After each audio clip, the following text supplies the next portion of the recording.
wasn't me who had the problem, it was my boss. So I'm calling and says, "Hey, McCauley, I lost my vacuum pump." I'm like, "Oh, crap."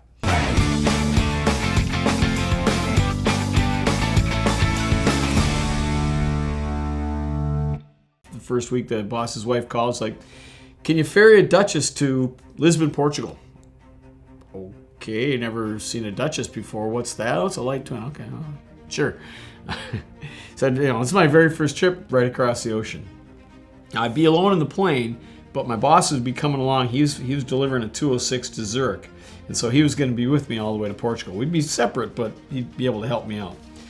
So we took off, go to Bangor, Maine, clear customs, go up to St. John's.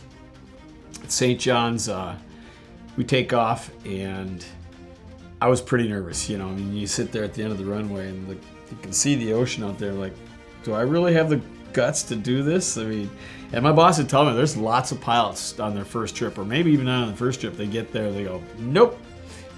Here's the keys. Take the airliner home. So see you later, bye." But I was excited, like, I get to fly across the ocean in a small plane, cool. And take off. We're wearing an immersion suit, because you go down in the ocean, you're not gonna last very long without a survival suit.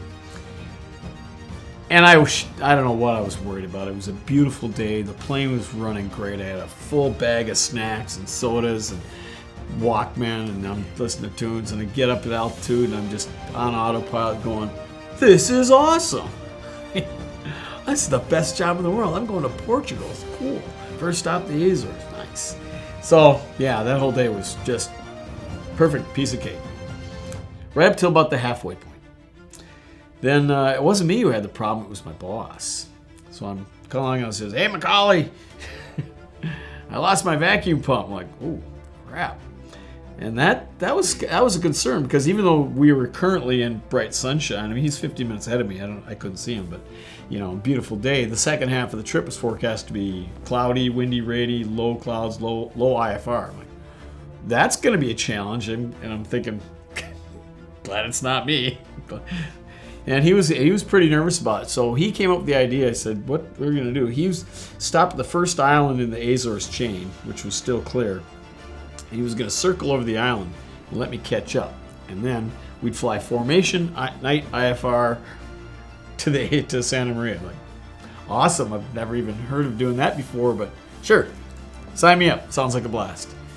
So we do that. I caught up to him, and he's circling over this volcano out in the middle of the ocean. I'm like, "Hey, tally-ho, bandits in sight." Shut up. He wasn't too thrilled about it.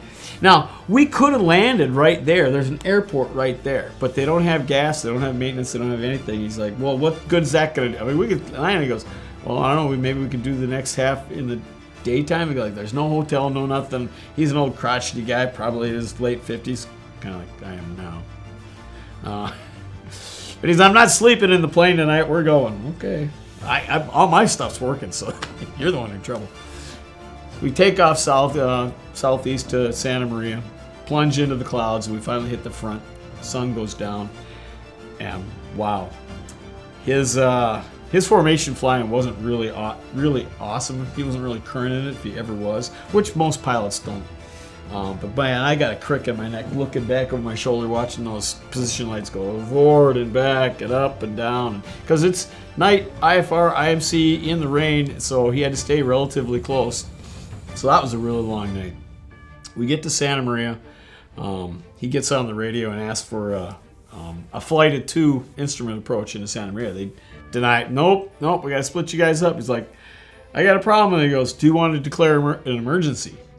And the problem with declaring an emergency outside the U.S. is once you do that, it sets a whole bunch of stuff in motion that's really a pain in the butt. You've got to get the airplane recertified, their FAA comes out. It's going to be a real problem. So he didn't want to do that. He goes, "No, hang on." He gets on the radio and goes, "I'll tell you what, I'll sit in orbit here." He's on partial panel, near ball airspeed. "You go and shoot the approach. Call me on the radio, tell me how bad it is.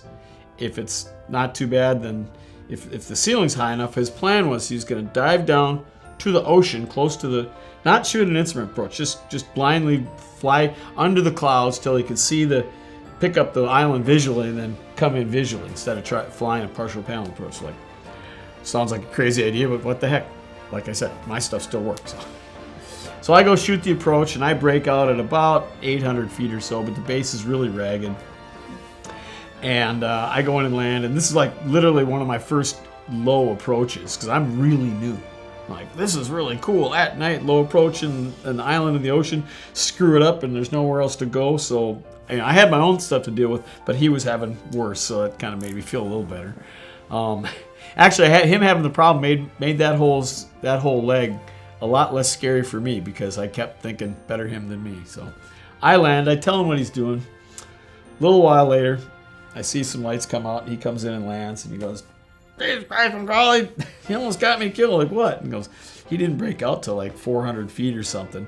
Well, like I said, the base was ragged, and it's like, anyway, we got down, we got safe, and we went to the bar. That was my very first leg of fairy flying, and it turned out to be pretty par for the course for the rest of my career.